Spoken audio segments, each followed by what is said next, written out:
if I was Obama, and the problem is, and the reason I'm pessimistic about this, because Obama is nothing like me, and he has no interest in the public option, and he's already made his deals.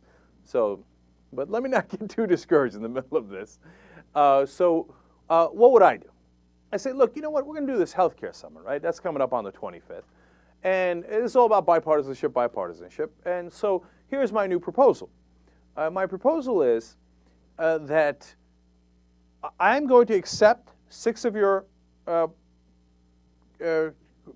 suggestions, the Republicans did, and 4 of them are already in what you put out on your website, the GOP did, for saying this must be in the health care bill. And it is in the health care bill. And there's 2 others that you didn't put on there, but that you've lobbied for in the past, and that's already in the bill, okay? But on top of that, I will give you no public option. That's an interesting twist, right? And you know, tort reform's already in there. If you want, I'll make it even tougher, okay?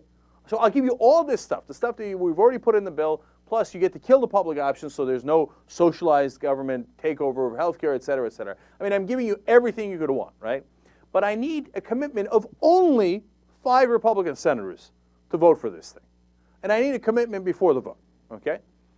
And I'm not asking for a lot. There's 41 Republican senators. All I want is 5, right? And I'm giving you everything you want.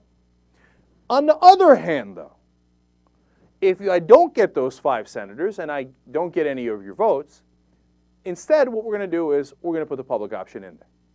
Because why am I taking out the public option if you're not giving me any votes? I'd rather make the reform stronger. I've said it 100 times that I'm in favor of the public option, and I believe it'll make a stronger bill. So if it's not going to get me any bipartisanship and it's not going to get me your votes, well, then I'm putting it back in. Now, I would go further, and I would agree with Howard Dean's points about how some of the benefits of this bill have to start in 2010. If you wait till 2013 or 2014, it's going to be a disaster. So I'm also going to start those in 2010. Now, it's your choice, Republican Party. And come on, isn't that a reasonable offer to make? And just take to the American people and saying, look, I'm reaching out with a very, very specific proposal. And I'm letting them make the decision. I'm not making the decision, they are. If they want bipartisanship, they vote this way and they get what they want. If they don't, and they're going to obstruct, well then, of course I'm going to go with what I think is a stronger bill. Who can argue with that logic? Now, that is the direction that I would push the Democratic senators, the Democrats in the House, and the Obama administration. That's a reasonable proposal. Now, I don't mind making that proposal right now because, as I told you earlier, I'm pessimistic that the public option is going to pass anyway.